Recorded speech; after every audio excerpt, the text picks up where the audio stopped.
They must be punished! Charge!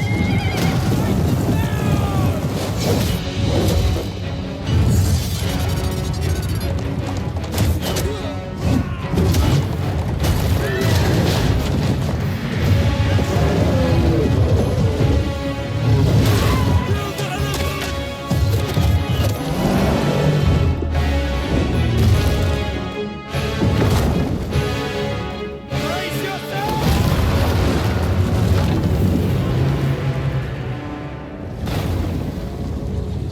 Silence!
It has been 12 years since the release of Total War Rome 2. Today we will look back at the history of Rome 2 and see if it is still worth your time 12 years later.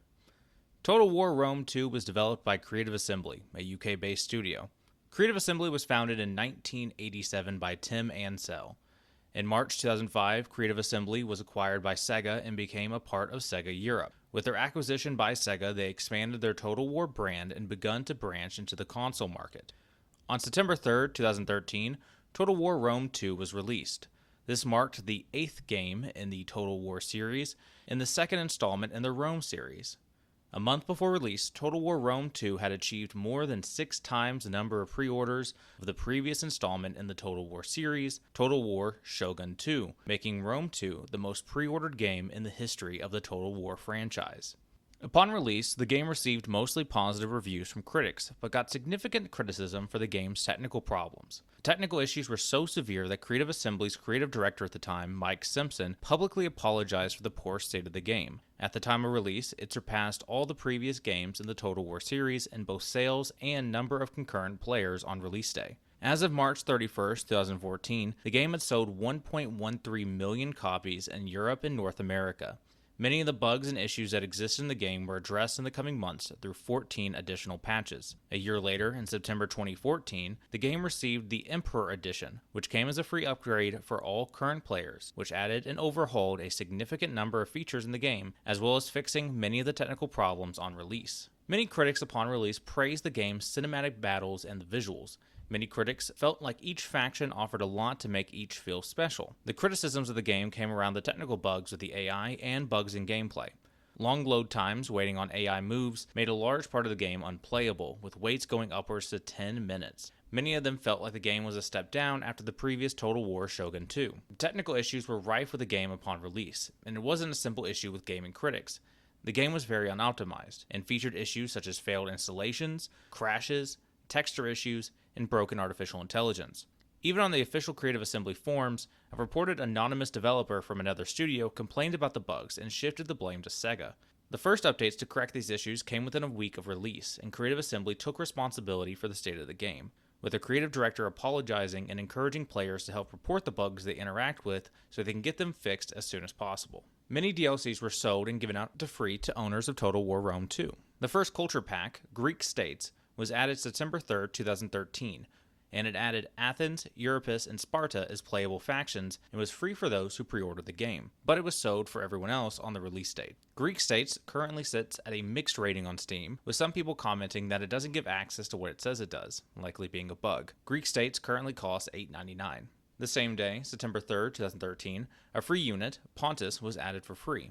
On October 18th, 2013, the Seleucid Empire was added as a free faction. The second culture pack, Nomadic Tribes, was added October 22nd, 2013, and added 3 playable factions. It was free to all Total War Rome 2 owners for its first week. Nomadic Tribes currently sits at a mixed rating on Steam, with people saying that the new playable factions do not operate any differently than all the others, which is disappointing for nomadic factions. Nomadic Tribes currently costs $8.99. On October 31st, 2013, the Blood and Gore pack was added, which put in blood and increased violence to the battles. This DLC sits at a mostly negative rating on Steam, with most players saying that it is ridiculous to charge an additional $3 for Blood and Gore. On December 5th, 2013, the Bactaria faction was added for free. On December 17th, 2013, the Caesar and Gaul campaign pack was released, adding a new campaign based on the Gallic Wars and covers the entirety of Gaul. Caesar and Gaul currently sits at a mostly positive rating, with many people praising the short campaign and others recommended getting it on sale. Caesar and Gaul currently costs $16.99. According to Steam, Caesar and Gaul is the 3rd highest selling DLC for Rome 2. A free unit pack, Euripus and Elephants, was released February 10th, 2014, and added a new model for African elephants and a new unit for the Euripus. A few days later, on February 17th, 2014, the Beasts of War unit pack added several new animal-themed units. Beasts of War sits at a mixed rating, with many people upset about being charged for additional units that should have been in the base game. Beasts of War currently costs $2.99. On March 26, 2014, the Season and Wonders pack added in Seasons of the Game and the 7 Wonders of the Ancient World. On March 27th, 2014, the next pack released, Hannibal at the Gates, which added a new campaign based on the Second Punic War and covered the Western Mediterranean. Hannibal at the Gates sits at mostly positive, with many people complimenting the fun nature of playing through the Second Punic War. Others state that the novelty runs out fairly quickly. Hannibal at the Gates currently costs $16.99. The next culture pack, Pirates and Raiders, released May 29, 2014, and added 3 new playable factions. Pirates and Raiders sits at mixed on Steam, with many people showing frustration at being nickeled and dimed by Creative Assembly for small amounts of units. Pirates and Raiders currently costs $8.99. The same day as Pirates and Raiders was released, May 29, 2014, 2 new playable factions were added for free. A new unit pack, Daughters of Mars, was added August 15, 2014, and added new female units. A free DLC was released September 16, 2014, Imperator Augustus. This DLC added a new campaign based on the Second Triumvirative War covering Europe, the Middle East, and North Africa. The same day, September 16, 2014, the Armenia faction was added for free. The next culture pack released November 20th, 2014, and was the Black Sea Colonies, adding 3 new playable factions. Black Sea Colonies sits at a mostly positive rating, with many saying that the new factions are fun, but the common complaints of it being overpriced still slip through. Black Sea Colonies currently costs $8.99. The same day, November 20th, 2014, a new faction was added for free. The 4th major DLC, Wrath of Sparta, was released December 16, 2014, and added a new campaign based on the Peloponnesian War and covered Greece and Anatolia. Wrath of Sparta sits at a mixed rating, with some praising it and others showing frustration at what they consider half-baked factions. Wrath of Sparta costs $16.99. Several DLCs were released years after release, with Empire Divided released November 30th, 2017. This DLC added a campaign based on the crisis of the 3rd century and focused on the reign of Aurelian, which covered Europe, the Middle East, and North Africa. Empire Divided sits at a mixed rating, with the common complaints of the DLC being not finished and on par with a community mod. Empire Divided costs $16.99. According to Steam, Empire Divided is the 2nd top-selling DLC for Rome 2. The final culture pack, Desert Kingdoms, released March 8, 2018, and added 4 new playable factions. Desert Kingdoms sits at a mostly positive rating, with people praising the DLC as having more content than the other culture packs. Desert Kingdoms costs $8.99. On August 9th, 2018, the free Power and Politics pack was added to the game and overhauled the political system, adding parties and actions to the game alongside family trees. The final DLC was released August 9th, 2018, titled Rise of the Republic. It covered the Roman Republic's expansion, which covered Italy and the surrounding lands. This DLC sits at a mixed rating, many people arguing that the AI feels very unfair in the campaign, and adding, though it is fun, it shows a lot of the issues around Creative Assembly's approach to artificial difficulty. Rise of the Republic costs $16.99. According to Steam, Rise of the Republic is the top-selling DLC for Rome 2. The last game update appears to have been in June 2023 and made changes to the game to make sure that the game still ran well with more modern hardware. However, this update also removed the in-game chat systems from Rome 2, and in the update itself, Creative Assembly plugged their Discord as a way for players to communicate. According to Gamealytic, Rome 2 has sold 3.5 million copies and has made $67.4 million in profit on Steam alone. The Metacritic rating sits at 76 for critics and 4.5 for users. The Steam reviews rate the game at very positive, 85%. However, when we look deeper into the Steam reviews, we see a few modern issues. A recent Windows update seems to have caused a lot of crashing and buggy issues for longer turns. Additionally, some reviews have used this to complain further about Creative Assembly's disinterest in fixing older games and their overpriced DLC for a 12-year-old game. The largest peak in concurrent players that Rome 2 saw was in its release month, September 2013. In September 2013, Rome 2 hit 118,000 players. The game still hosts a fairly healthy community with an average peak of about 6,000 to 8,000 players as of January 2026. How Long to Beat reports that if you sought to play one full game to completion, you'd expect to beat it in about 48 hours. If you played a few games, it would take about 96 hours. If you're looking at 100%ing this game, you would see it take 267 hours. If you're looking to only pick up the base game without a sale, you're looking at $60. If you wanted to pick up all the DLC too, then it would cost a staggering $157. The lowest price ever recorded that Total War Rome 2 went on sale for was $5.99. However, the game seems to go on sale, on average, for $11.99 more often. When it comes to the achievements, 83.9% of the player base has gotten the first achievement, Auxilia, which only requires someone to play for 1 hour.